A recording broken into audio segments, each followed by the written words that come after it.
Well, I'm delighted to have Zach McKendra here today on the Edge of Success podcast. Welcome, Zach, to our podcast. Thank you. Pleasure to be here. Zach is the owner of Sustainable Design Build. He's located in the Denver, Colorado area. I always like to find out a little bit about your past, Zach, and how you got into the industry you're in.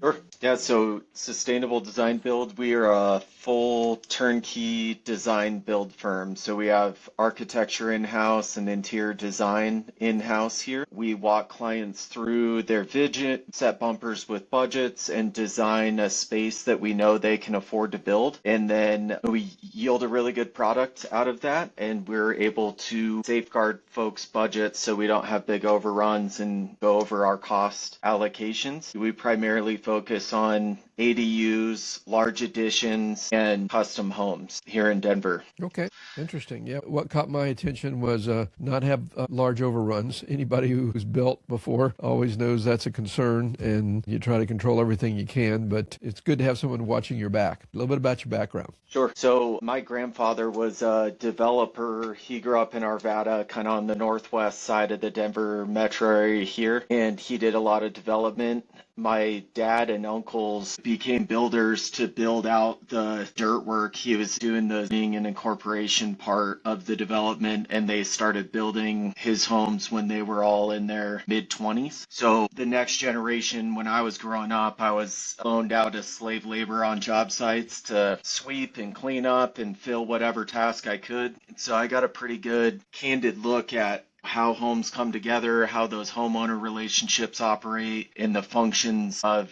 building and construction in general. In my early 20s, I just became aware that I was handy and I could find work wherever I wanted, whether it was fixing leaky toilets or hanging doors or patching up drywall. I discovered that skill set wasn't something everybody had. And as I worked my way through I had a sales job for a little while. That was really good to just solidify how I interact with people, what my communication style is, better listening skills, all those things I didn't possess innately. And then I flipped homes for a few years, and my business partner was actually a real estate agent. He was selling my flip homes for me, and we started Sustainable Design Build in 2018. So from there, cut our teeth in ground up construction, building a bunch of townhomes. And then in 2018, we pivoted to retail GC format, where we work directly with homeowners and build out other people's homes rather than our own projects. Because you grew up, it wasn't like you didn't know what you were getting into. You probably had at least heard stories or seen experiences, and so that prepared you a great deal for where you are right now. Yeah, definitely something I wanted to avoid. And then there were lessons my uncles, my pastor, so he left their family business, pursued that, learned a lot about entrepreneurship and just leadership from him and his experience that side of life. And then working with my uncles, they're really good craftsmen. I find in every business, doesn't matter what industry you're in, there are always some things that you hope you try to avoid. They just come with certain industry, and I'm sure you could tell us a little bit about those. But I also like to learn about what you love about what you do. Usually there's something that lights you up and keeps you motivated even when you have those discouraging and challenging times. If you were to share, what would be the one thing that you really enjoy what you do? Yeah, internally with our company, it's a huge thing to be able to lead and build salaries that help people's lives move forward and create a company culture that's positive in a world where the news is really negative, a lot of conflict and divisiveness in the world days. We built a really coherent company culture here, and we have healthy relationships, and that is a real component of what we do is our internal culture. The other part is it's amazing to build people's homes where they're going to live, raise their kid, life is based. That is an interesting way to interact with where we're really curating where their life is going to flourish, and that's a huge responsibility. We enjoy that a lot, take a lot of pride in that part of it. Yeah, that sounds great. That's one thing to make money. Everybody wants to make money and to build your influence. But I do think, as you've just described, if you really care about your people as a business owner, not every owner realizes this, but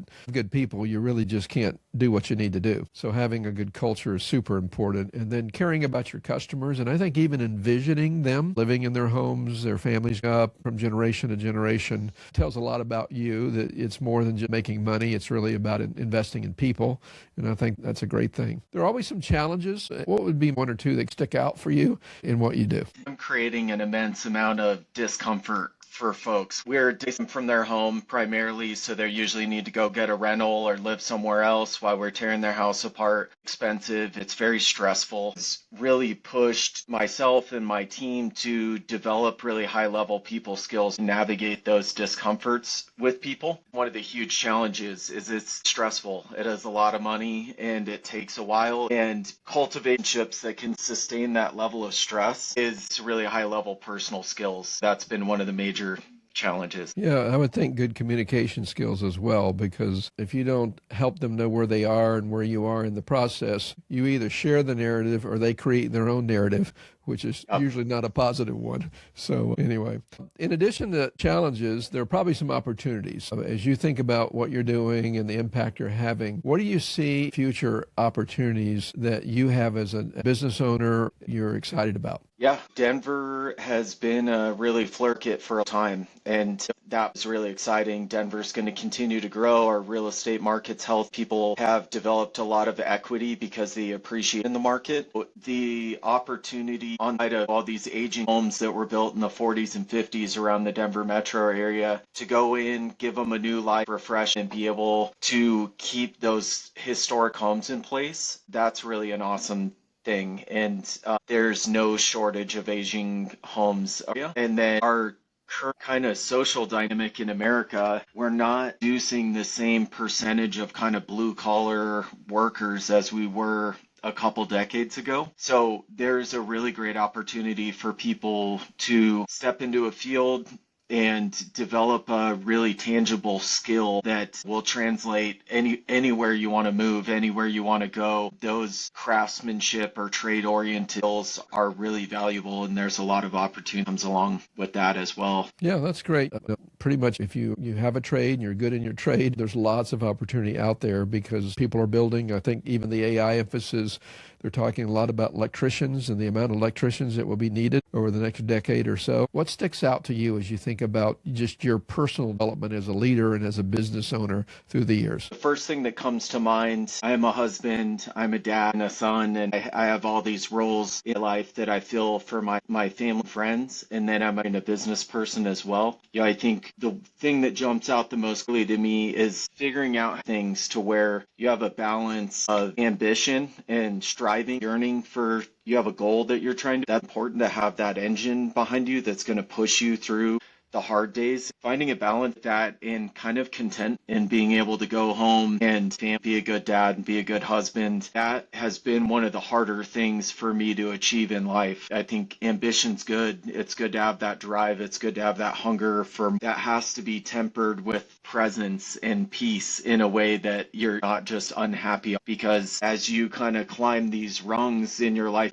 you realize you never really made it. There's never this point of contentment when you have that yearning and that ambition. Being able to balance those two things where you're grateful for what you have, you enjoy your life, you can have some peace at home and sleep at night, still have that fire inside you that drives you to go take risks, put yourself out there, exposed to vulnerability, and ultimately grow through those pressures. And it's one of the greatest lessons that I've learned at this point. And that's great. You're touching upon something that not every business owner recognizes, but they recognize it too late. Covey used to talk about that a lot of business owners or entrepreneurs, they climb the ladder of success only that at the end of their life, the ladder's leaning against the wrong wall. You can be very successful, but your family can be a complete mess. And so keeping that balance is key. Another thing you may be familiar with, Up in the Gain. As a business owner who's written it, kind of a entrepreneurial guy. And the emphasis of the book, it talks about the fact that most of the time as a business owner, we focus on the gap. And what he means by that is you're here and you want to go there, so you're always trying to get from here to there. Get there, the goalpost moves. So now there's a new gap. Okay, so it's always, I can't quite get there. But it's good to take some time periodically just to focus on the gain, what you have accomplished, what you have achieved, helping a family build a home and get in that home and enjoy it. I think it's sort of unique. If you were advising someone who was considering following in your footsteps, say a guy who was in his early 20s or even late teens, and he was thinking about going into your world industry, is there any one particular piece of advice that you would give to him? Something that might be insightful, that would guide him a little bit? Keeping your lifestyle to a point where you protect your resource. If you're ambitious and you want to grow something that's real, it's easy to get caught up in the manifestation of success. And I've struggled with kind of this imposter syndrome thing. And the easiest way to try to satisfy that is you buy nice watches, or you wear fancy clothes, or you drive a nice car, you'll buy a bigger house. And that feels like this justification of like, okay, I am real and I am here and I'm successful. What part of that is ego